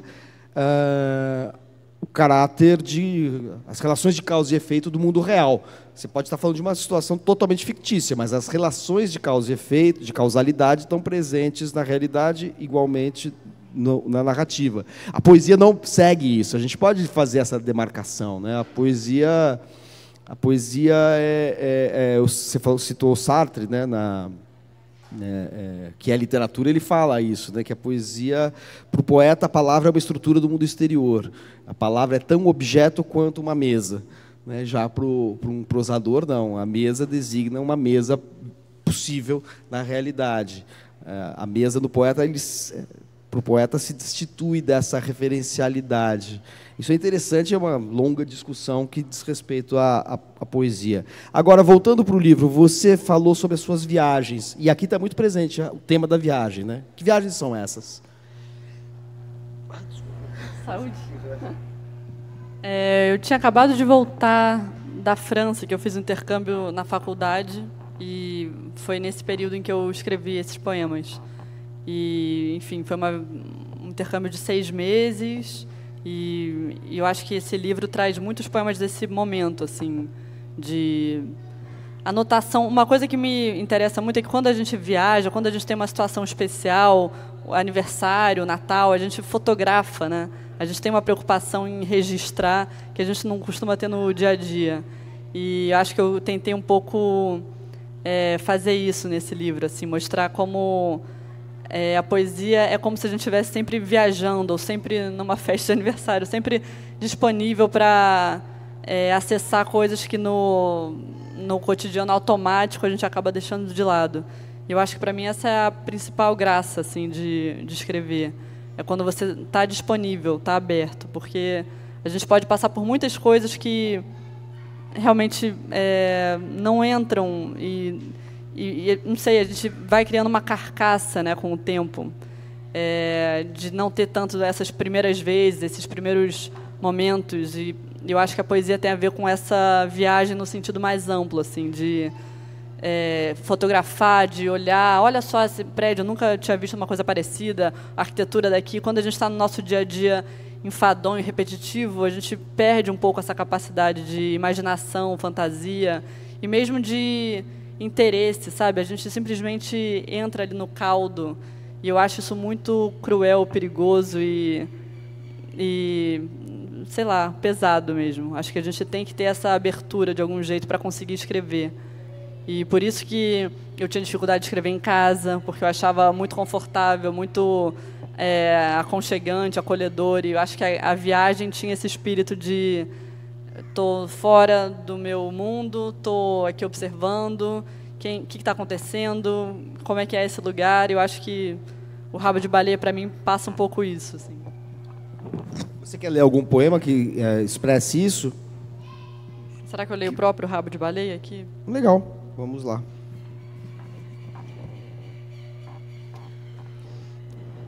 Um enorme rabo de baleia cruzaria a sala nesse momento. Sem barulho algum, o bicho afundaria nas tábuas corridas e sumiria sem que percebêssemos. No sofá, a falta de assunto. O que eu queria, mas não te conto, era abraçar a baleia, mergulhar com ela. Sinto um tédio pavoroso desses dias, de água parada acumulando mosquito, apesar da agitação dos dias, da exaustão dos dias. O corpo que chega exausto em casa com a mão esticada em busca de um copo d'água. A urgência de seguir para uma terça ou quarta boia. E a vontade é de abraçar um enorme rabo de baleia, seguir com ela. Obrigada. É incrível esse... Sabe uma coisa pessoal? Uma vez eu li Eu trabalho muito com a obra do Camus, né? Albert Camus, um escritor que, enfim, eu estudo há muitos anos. E uma vez ele falou que... Pode deixar. Ele diz o seguinte, que uma coisa é enjoativa como uma água parada. E eu incorporei essa expressão para mim. Quando eu falo assim, isso aqui não vai para lugar nenhum, está enjoativo, eu falo assim, é como uma água parada. Para mim, essa expressão, eu não sei, e é gozado isso, porque eu falo assim, sabe que é claro isso? Às vezes eu escrevo em algumas circunstâncias, assim, é como uma água parada, que é uma coisa enjoativa, nauseante, enfim, uma sensação, né, de paralisia existencial, seja lá. E está aqui no poema, né? Nossa, quando eu li esse poema, eu falei assim, nossa, essa mesma imagem que eu peguei e me apropriei dela no caminho aparece no livro da Alice. Eu tinha lido esse livro quando eu recebi já faz bastante tempo, mas eu não tinha relido. Então, quando eu li a primeira vez, eu não atentei para essa recorrência. Alice, vamos lá então, continuemos aqui. Depois, antes disso, você tem aqui uma edição, é uma só? Essa aqui é a tradução, essa aqui, né? Rabo de Baleia tem essa tradução, né? Mostra como é que o que é essa edição? Eu estou olhando aqui se tem mais alguma, ou a tradução é essa aí? A tradução é essa, saiu como forma de plaquete, que é esse livrinho que não faz parte, enfim, não tem SBN, não tem código de barra, é um livro independente, que saiu por uma editora nos Estados Unidos. A gente falou do Armando até, só para... Não sei se você viu esse daqui. Esse não está no aula de natação. É um livrinho que eu fiz com o Armando, nesse modelo também independente. O que é uma plaquete? Explica, assim, você acabou de falar meio sinteticamente, mas a plaquete, assim, a partir de quando começa a ser usado, como é que você sabe? Faz ideia? Não tem ideia. Eu comecei a ouvir essa palavra a partir de determinado momento. Porque antes se falava a tal geração marginal sobre a qual a gente estava falando, da poesia marginal, era também chamada de geração mimeógrafo, porque usava um mimeógrafo. Não saberia nem explicar para pessoas, espectadores da época virtual, o que é um mimeógrafo. Então eu deixo que vocês pesquisem no Wikipedia. É mais fácil. O mimeógrafo era uma impressão, assim, meio, enfim, que se fazia. As provas na escola, por exemplo, eram feitas no mimeógrafo, né? Tinha o cheiro de álcool, é verdade. Exatamente. E aí, mas a plaquete, na época da geração da poesia marginal, não tinha plaquete, né? Tinha como a gente chama hoje. Tinha também? Tinha essas publicações independentes. Eu não sei quando foi que surgiu a plaquete, mas é uma boa pergunta, aliás, fiquei curiosa para saber. Mas a geração marginal, a geração mimeógrafo, eles faziam esses livrinhos em casa com essa máquina que eu imagino que seja algo parecido com uma Xerox. Basicamente, a proposta é essa, reproduzir, né? Fazer vários livrinhos, só que sem ter uma gráfica profissional. É engano, o meu era uma letra roxa, né? Não era preto. Aquele papel carbono, né? Não sei se é bem isso, agora. Mas eu acho que tem uma letra meio azul, roxa, assim. Mas a geração marginal fez muito isso. O livro do Chacal, O Preço da Passagem, era o livrinho que ele queria vender para conseguir arcar com uma viagem para Londres que ele queria fazer, enfim. Então, a geração dos anos 70 tem tudo a ver com esses livros independentes. E eu acho que a graça desses livrinhos é que te dão muita liberdade. E a editora, normalmente, quando você vai levar um livro para uma editora, é legal que o livro já tenha um tamanho, sei lá, uns 40 poemas no mínimo, um tamanho que fique em pé, sei lá. O livro, no geral, no mínimo tem 64 páginas. Então, quando você leva um livro para a editora, você tem uma ideia, mais ou menos, de que o livro tem que ser mais parrudo, assim. E esses livretos, ou plaquetes, ou como quiser chamar, eles têm eles são mais curtos, no geral. Eles não têm um tamanho mínimo. Você pode criar a partir de um tamanho... Aquela da tradução, por exemplo, é um formato canoa, grampeado, tal, né? Isso aqui é bem independente. Assim, aí ele imprime na impressora e grampeia, é isso? Isso aqui é vendido em livrarias independentes ou no site, enfim, na Califórnia que ela fez. A Tiffany Higgins é a tradutora, que eu não conhecia, foi uma pessoa muito gentil, que me escreveu, e foi muito legal trabalhar com ela. Mas essas plaquetes, no geral, eles têm... Não é para você imprimir, não é assim, vou te mandar o arquivo e você imprime, aí você tem a minha plaquete, não é isso.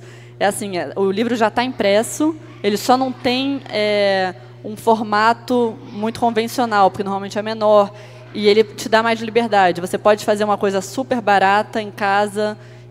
Meu primeiríssimo foi assim, grampeado com a minha mãe em casa, 1 por 1, que eu fiz na Xerox da PUC. Enfim, você pode fazer uma coisa muito caseira e você pode fazer uma coisa mais elaborada.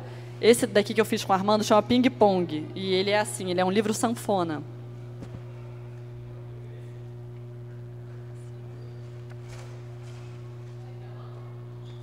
E esse livro daqui, a gente lançou em 2012. Ele foi feito pelo Sérgio Liuzzi, o designer.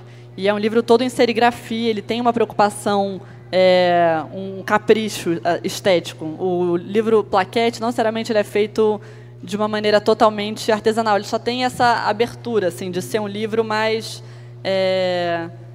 sem a preocupação de um livro de editora que tem que ter um mínimo de páginas. Ele pode ter um tamanho menorzinho. É que o livro de editora vai para uma gráfica, tem um custo, precisa ter uma tiragem mínima. Para ter uma tiragem mínima precisa dar caderno, exato, né? Assim, tal. Então aí você tem maior liberdade. Exato. Você pode fazer uma coisa, por exemplo, o Tale of the Whale, aí, que é a edição americana, ele é mais normal, assim, exatamente, certamente foi impresso, dobrado e grampeado. Exatamente. Mas aí não, aí você explora, junto com o Armando e com o designer, vocês exploram o suporte também, né? Exato. Fazendo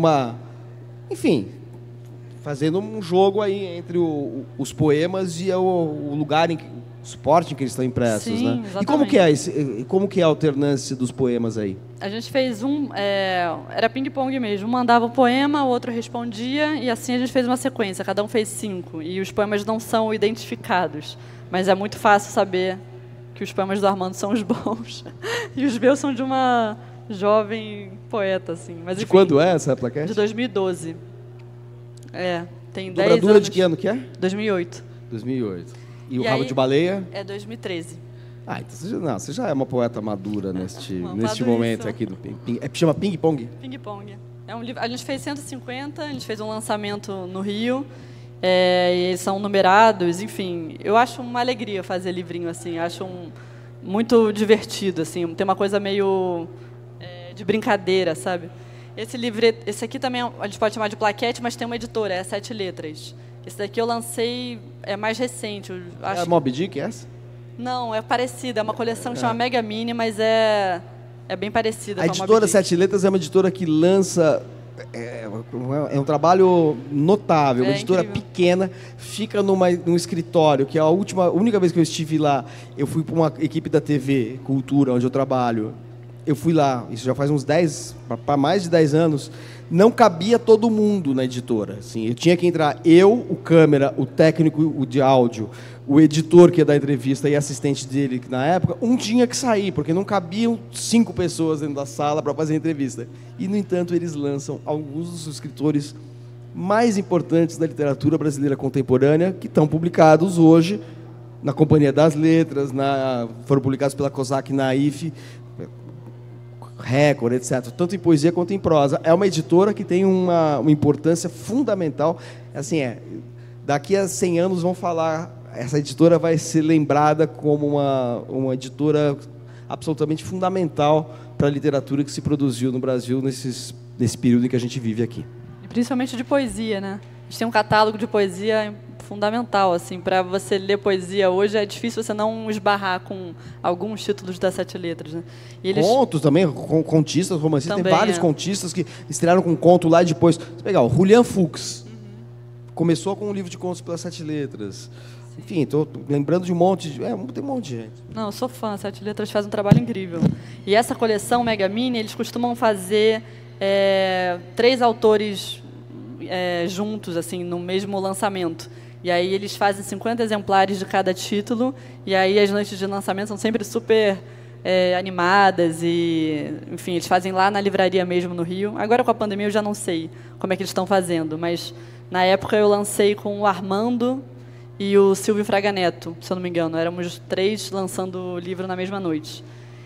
Que mais? Plaquete. E aí eu trouxe essa daqui. Mas aí você já está antecipando, você já está... Vamos... Não, tudo bem, não, pode continuar. Só para deixar claro...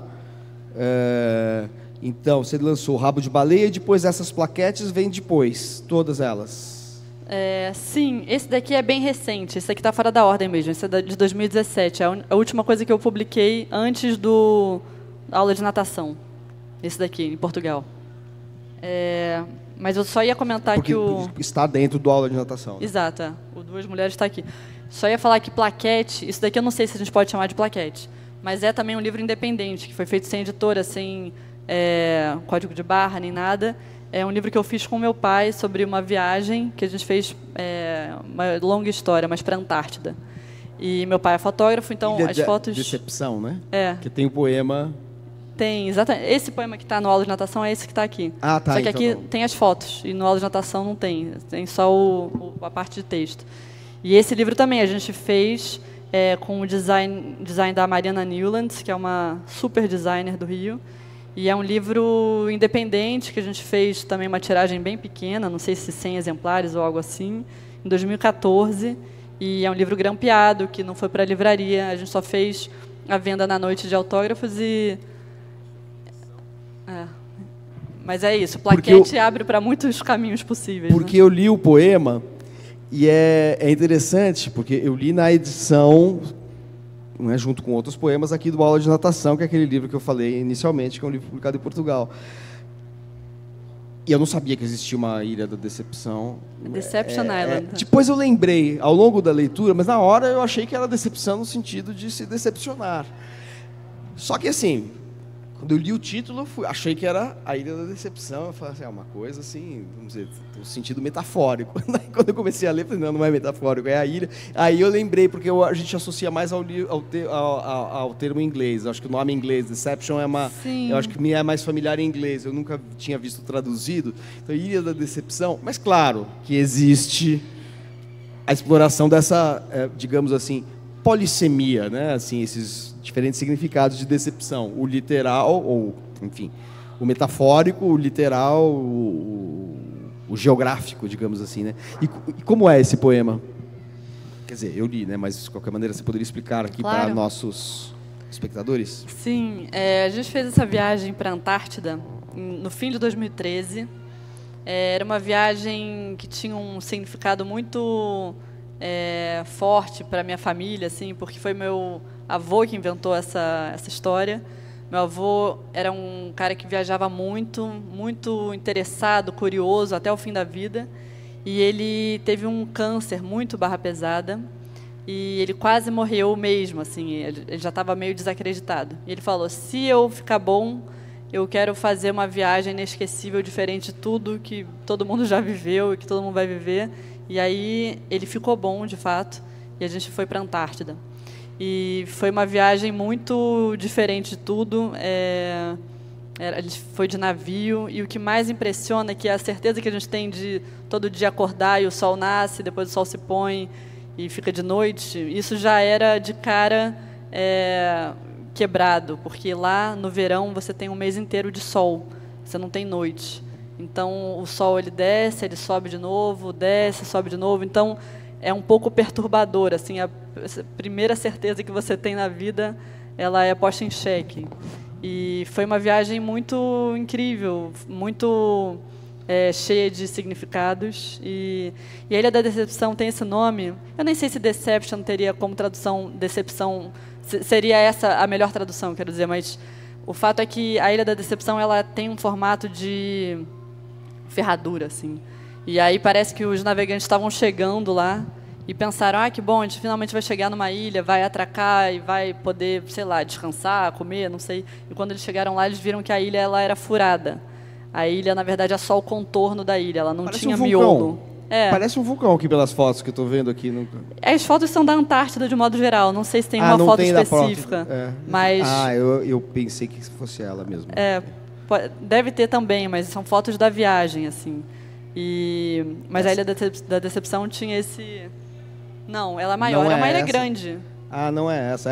Eu achei que fosse essa. E não... Esse é um iceberg, entre muitos outros. Nossa. Mas a Ilha da Decepção tem esse nome por isso, assim, que eles ficaram decepcionados por, enfim, não encontrar uma ilha como eles esperavam. Mas lindo esse livro. Esse livro... As fotos são incríveis, né? Dos Alexandre Santana, seu pai. Isso. E seu avô é para quem é dedicado? Que é o... Alberto. Alberto Cumplido. Cumplido de Santana. Cumplido, o que é espanhol? É uruguaio. Uruguaio. Legal. Um sobrenome que a vida inteira tive que explicar, né? Cumplido. Alice, bom, onde estamos aqui? Peraí, estamos então, a gente embaralhou as datas, o que não é problema isso mesmo. algum. É isso. Então vamos então, estamos chegando no final do nosso encontro aqui. Pé do ouvido. Não, vem o pé do ouvido em seguida. É isso? É isso mesmo. É isso? É. Vamos lá. É que eu já perdi um pouco, é que eu não tô olhando aqui a cronologia. Não, você tá certinho a ordem. O Pé do Ouvido eu lancei em 2016 pela Companhia das Letras, mas eu escrevi esse livro em 2013, final de 2013. Então a publicação foi posterior ao Ilha da Decepção, mas ele foi escrito no mesmo ano. E o Pé do Ouvido é um único poema, um poema longo, como você falou, dividido em 2 partes. E ele foi a minha dissertação de mestrado. Eu apresentei esse poema em uma parte teórica ou ensaística, ou não sei como a gente pode chamar. Mas o Pé do Ouvido foi uma viagem que eu fiz, de novo intercâmbio, um pouco uma pessoa obcecada, né, por viajar. Eu fui para Brown, lá nos Estados Unidos, durante o meu mestrado na PUC, no Rio, e eu passei 3 meses lá. E eu estava querendo estudar cultura japonesa, a partir do livro do Travesseiro, da Sei Shonagon. Eu fiquei obcecada pelo livro. E lá eu tive uma orientadora que era indiana, especialista em cultura japonesa. Então... Daí a referência à poesia japonesa que percorre o livro. Exatamente. Então lá eu ficava o dia inteiro lendo livros sobre o Japão, sobre kimono, cerimônia do chá, estações, importância das estações, poesia, antologias de poesia. E eu tinha encontros com essa orientadora que ficava me passando mais material para ler sobre aspectos muito diversos da cultura japonesa.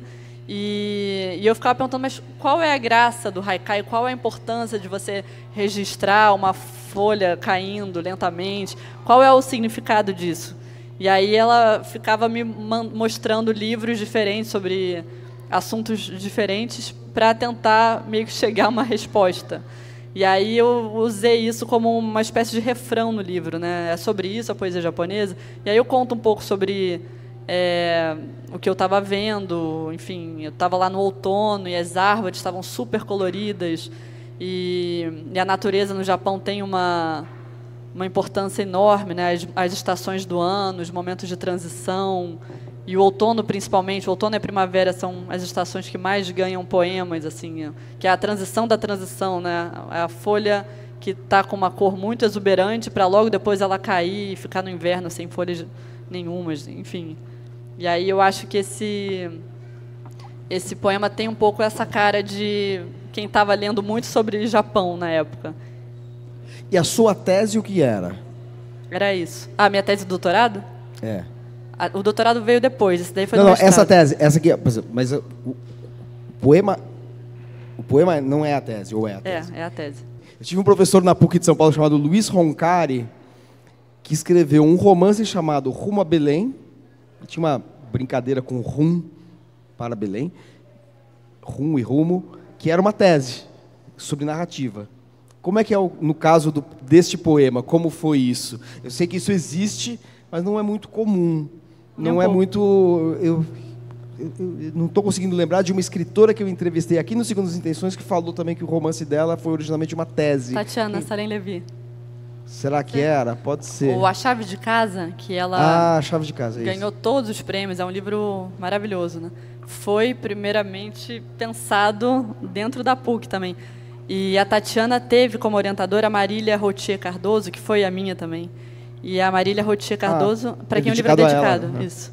O livro é dedicado para Marília e para Mira Viswanathan, que era essa minha orientadora nos Estados Unidos. Que é indiana. Que é indiana. E a Marília, ela tem uma característica muito pessoal, que ela adora esses projetos diferentes, assim, e ela estimula isso. E dentro da PUC você tem professores que vão por linhas muito diferentes, mas a Marília, ela tem esse espírito.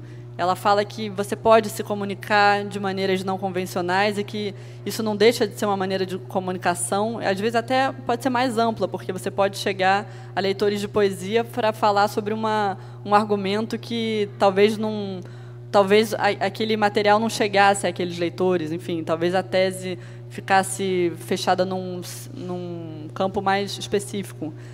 Não estou falando mal de teses convencionais, tá? Só estou dizendo que isso é possível também, que é possível você fazer uma tese num formato diferente. E a Marília, ela é uma grande defensora disso. E ela fez com a Tatiana. A Tatiana fez essa defesa do A Chave de Casa. Foi a primeira vez que um romance foi defendido na PUC do Rio como trabalho final de curso, né, como dissertação. E o meu foi o primeiro poema. Eu não sei se depois disso teve mais, enfim, teve alguma coisa parecida, eu imagino que sim. Então explica para nós que estamos acostumados com, vamos dizer assim, os protocolos, o rito acadêmico convencional. Você tem um tema, você tem uma proposta de desenvolver um trabalho, uma análise, você apresenta uma tese, uma monografia, uma dissertação, ou, enfim, uma tese mesmo de doutorado, e aí você tem uma banca que examina. Nesse caso aqui do Pé do Ouvido, o poema foi apresentado, era só o poema ou tinha também um texto, era acompanhado de um texto? Sim, um texto. E como é que funciona um texto em que você analisa o seu próprio poema? É assim que funciona? Isso é uma curiosidade mesmo, porque eu acho muito interessante isso. É super diferente, né? Não era bem uma análise, era mais uma tentativa de dar conta do que eu estava lendo e de por que eu cheguei nesse resultado. Não sei se é uma coisa muito defensável, acho que não, talvez, porque é claro que eu não estou transmitindo aí uma coisa, eu não estou transmitindo referências muito específicas, é uma coisa muito livre, muito solta esse poema. E aí, nesse outro texto, eu tentava dar um pouco conta dessas leituras e algumas referências japonesas, mas ainda assim é um ensaio bem livre, não é nada muito convencional, assim. Mas desculpa se insistir nisso, não sei se enfim. E como que é apresentada, vamos dizer assim, o título e a finalidade, o que você vai querer mostrar? Sei lá, se eu quero falar em teoria literária e literatura comparada, eu quero falar, olha, como o Zé de Alencar sofreu o impacto da leitura do Alexandre Dumas, ou enfim, como é que funciona isso em termos de apresentação da hipótese e proposta de trabalho? Como é que foi aqui? Eu acho que é diferente porque se você tivesse uma proposta tão amarradinha quanto essa que você exemplificou, dificilmente você cairia numa coisa muito experimental, como foi o que eu fiz, e a Tatiana também. Eu acho que assim, o que a PUC ela oferece é o curso de Literatura, Cultura e Contemporaneidade. Já tem esse nome meio aberto. E você tem uma das linhas que é crítica literária. E aí, normalmente, as teses ou dissertações dessa linha provavelmente vão ser mais convencionais. E tem outra linha que é outros novos cenários da escrita. E essa linha ela tem uma abertura maior para você apresentar projetos diferentes. Então, eu fui nessa linha, não fui na linha de crítica literária. Tudo bem, mas me diz como é que foi a sua apresentação. Como é que você apresentava? O que estava escrito na primeira página da tese? Você entregou a tese, é o seu poema. O que estava escrito lá? Pé do Ouvido, e embaixo tinha um subtítulo explicando uma sinopse, sei lá como é que chama isso. Tinha. O nome não era Pé do Ouvido, era A Sombra Tem Cor. É uma pergunta, a sombra tem cor? Porque isso aparece muito no poema, né? As cores, a própria sombra, que era um tema que me interessava muito, porque quando eu fui fazer esse mestrado, eu queria, na verdade, estudar o Junichiro Tanizaki, o Elogio da Sombra. E o doutorado, eu ia estudar o Livro do Travesseiro, da Seisho Nagon. Acabei que eu não fiz nada do que eu estava planejando. Mas esses foram os pontos de partida. Então, eu fiz a minha qualificação ainda acreditando que eu ia fazer uma coisa mais em prosa, ensaística, e acabei mudando totalmente no meio do caminho. Mas a defesa foi isso. Eu falei, eu fiz esse poema longo falando sobre como é que uma tentativa de se aproximar da poesia japonesa, estando em outro lugar. Enfim, eu contei basicamente como é que eu tinha escrito esse poema. Mas é claro, é uma coisa completamente diferente do que se espera para uma banca de mestrado ou doutorado. Certo, mas assim, tudo bem, você não respondeu a minha pergunta, mas tudo bem. Acho que talvez não tenha resposta, deixa porque, eu tentar. Porque eu acho que a coisa é mais fluida e a minha cabeça é excessivamente... segue a ordem das razões da Faculdade de Filosofia da USP, que uma coisa assim, ligeiramente mais engessada do que talvez a PUC do Rio. É assim, então, assim, tudo bem, tem a presença da poesia japonesa e tem o seu poema dialoga. Sim. Sim.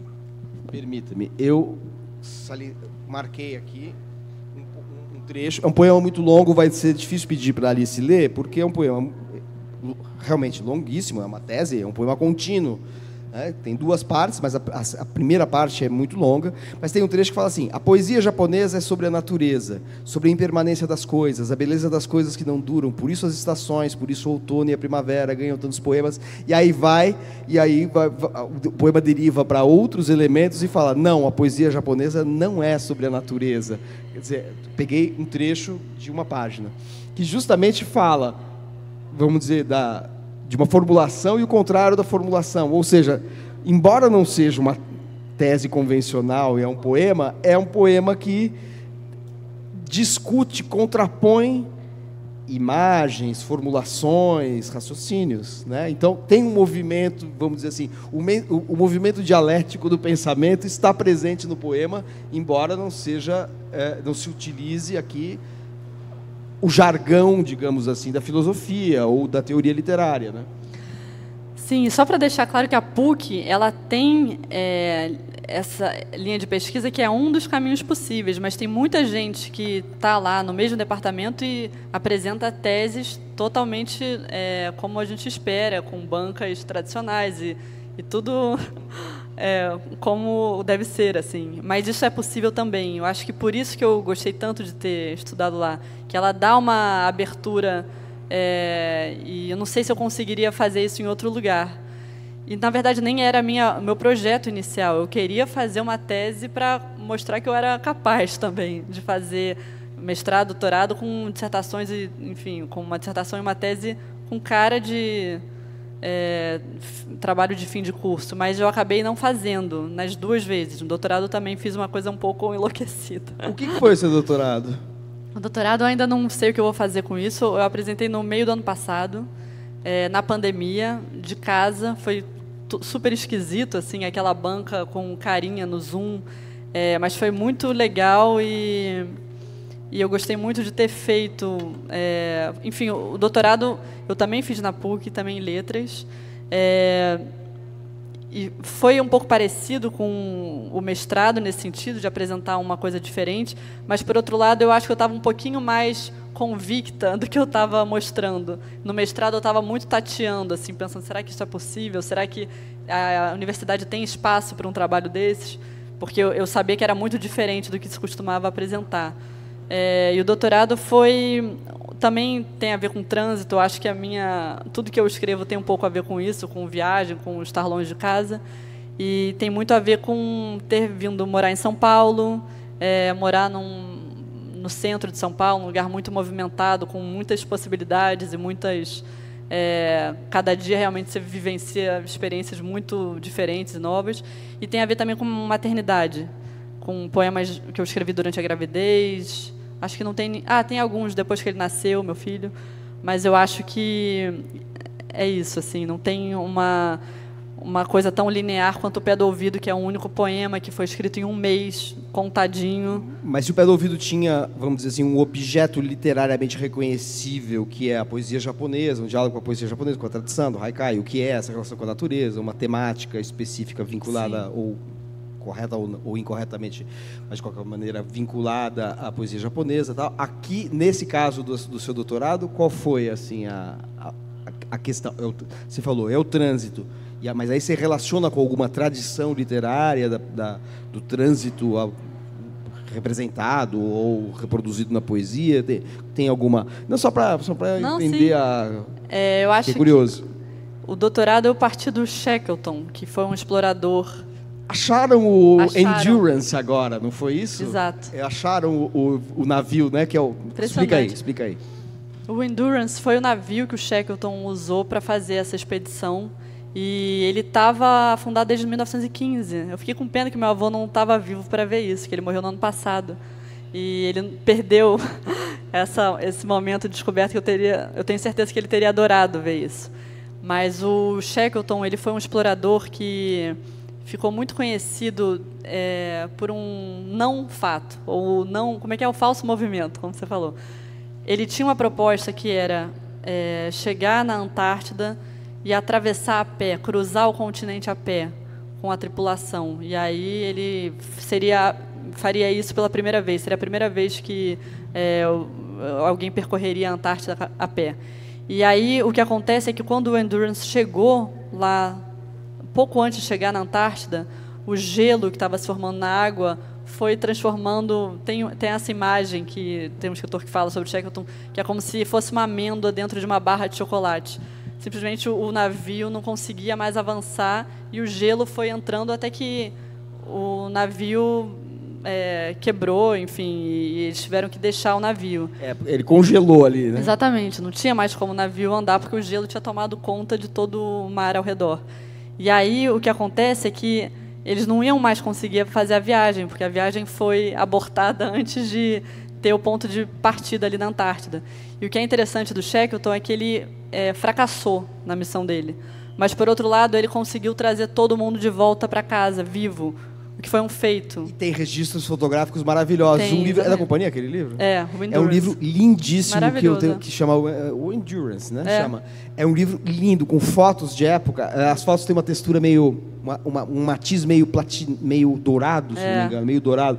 É um livro maravilhoso, com as imagens de uma perfeição, né? Aquilo. E você partiu dessa aventura do Endurance como... Essa coisa de você... bom, não vou saber te dizer assim com muita objetividade, mas eu fiquei pensando como essa viagem deve ter sido recebida na época, porque ele foi com 1000 contratos. Essas viagens devem ser muito caras, né? Ele foi com um contrato de publicação de livro, ele foi com um contrato que ele daria palestras na volta da viagem, e ele manteve o plano, ele deu palestras, ele ficou lá todos os dias, 2 momentos durante o dia, numa biblioteca, falando para as pessoas onde é que foi que fracassou a viagem. Imagina que loucura, né? Você tem que cumprir com as suas promessas depois que a viagem não dá certo. Mas o fato de toda a tripulação ter voltado viva para casa é interessante porque transformou a viagem do Shackleton de uma maneira meio... É quase uma coisa de autoajuda hoje em dia, você pensar, né? Que você tem uma missão, aquela missão não funciona, mas você consegue fazer uma coisa inesperada que dá tão certo que você é lembrado pelo plano B e não pelo plano A. Ele não conseguiu cruzar a Antártida a pé com a tripulação, mas ele conseguiu manter todo mundo vivo, que para a época foi um feito tremendo. E não tinha uma disputa com um navegador inglês, acho que era Scott? O Scott ele foi antes para a Antártida. O Shackleton acompanhou o Scott numa viagem anterior. Mas foi um grande... o Scott morreu, né? Morreu. O Scott morreu na viagem, não foi? Na viagem, pode ser. O Shackleton morreu numa outra viagem que ele fez para a Antártida. Na terceira vez que ele foi, ele morreu. E, enfim, perto da Geórgia, ilha da Geórgia. Talvez eu tenha me enganado aqui, não sei. Eu me lembro que o Scott, eu salvo engano meu, o Scott morreu numa dessas aventuras. E eu lembro que havia uma disputa com outro... Sim, Amundsen. O Amundsen, era outro. Que são vários dos navegadores. Mas o que me espantou você falar do Endurance, porque na semana passada, nós estamos hoje no dia 26 de março de 2022. Ao longo dessa semana passada ou retrasada, saiu a notícia de que eles tinham achado nas profundezas, ou no gelo, ou nas profundezas do oceano, não sei, o navio, o Endurance, que é esse navio que desapareceu no começo do século XXI, um século depois. Isso, né? E que está muito bem conservado, né? Inclusive o nome dele, você vê tudo com nitidez, perfeição, assim. Não, é uma notícia maravilhosa. Sim. Esperamos, então, em breve, ler o seu poema. Como se chama? Até o doutorado? A Dobra. Não, a Dobra. Não, só Dobra, sem artigo. Dobra. Mas vamos ver, eu não sei.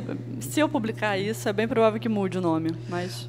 Alice, a gente acabou não falando da sua mudança para São Paulo e a sua entrada na Companhia das Letras, mas se você pudesse só pontuar para nossa apresentação ficar completa, quando você veio para São Paulo, você trabalhava no Rio, na Alfaguara, daí depois passou por outros lugares? Eu trabalhei na Alfaguara, foi por pouco tempo, eu era estagiária lá, depois eu trabalhei por um tempão, 6 anos no Instituto Moreira Salles, na revista Serrote.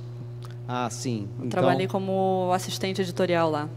E daí você veio para São Paulo em que ano? Aí eu vim para São Paulo em 2016, em agosto, para trabalhar como editora lá na Companhia das Letras.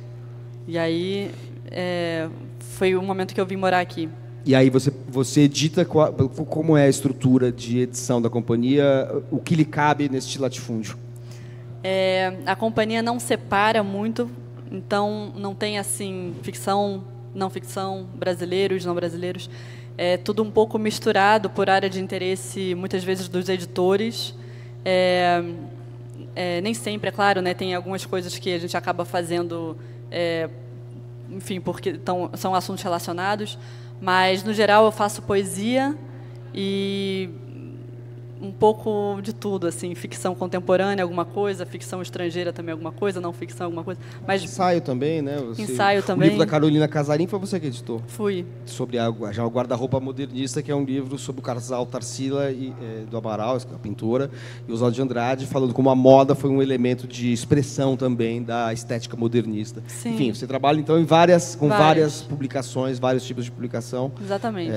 Perfeito. Mas, por exemplo, o livro da Carolina é moda. Não tem uma pessoa que faça livros de moda, porque também não são tantos os livros de moda. Mas, já que é um livro que é sobre o Oswald, eu sou editora dele no momento, então eu li esse livro, essa tese, na verdade, que a gente transformou em livro, e adorei, fiquei fascinada. E aí, sim, a gente fez o livro, mas... Só para dizer que não tem uma área muito específica de cada editor. E atualmente é o seu trabalho aqui em São Paulo. Exato. O choque cultural foi muito grande mudar do Rio para São Paulo, porque tudo que você falou da vida cultural, da vida da poesia, dos encontros, as publicações, você falou do evento CEP 20 mil, do Chacal e tal. É algo que parece para mim que, não sei, talvez eu que esteja fora do circuito não perceba essa vitalidade, talvez, em São Paulo. Acho que nos saraus da periferia, sim, né? O sarau da Cooperifa, o sarau do Binho, tudo, aí sim, acho muito vivaz. Mas eu acho que não tem um paralelo, assim, a zona sul do Rio não tem paralelo aqui em São Paulo, em alguma cena, sei lá, Vila Madalena, alguma coisa assim. Acho que o Rio tem uma vitalidade maior, talvez, em relação à produção poética, né? Eu acho que tem uma integração maior, interação maior. Tenho essa sensação, mas talvez eu esteja falando contra a minha própria cidade, mas não, queria te ouvir. Eu acho que faz sentido, mas eu acho que tem bastante coisa acontecendo aqui, sim. Que agora, na pandemia, realmente tudo ficou um pouco congelado. Eu não sei muito o que está acontecendo. E também eu tive filho, então eu parei de circular tanto quanto eu circulava antes.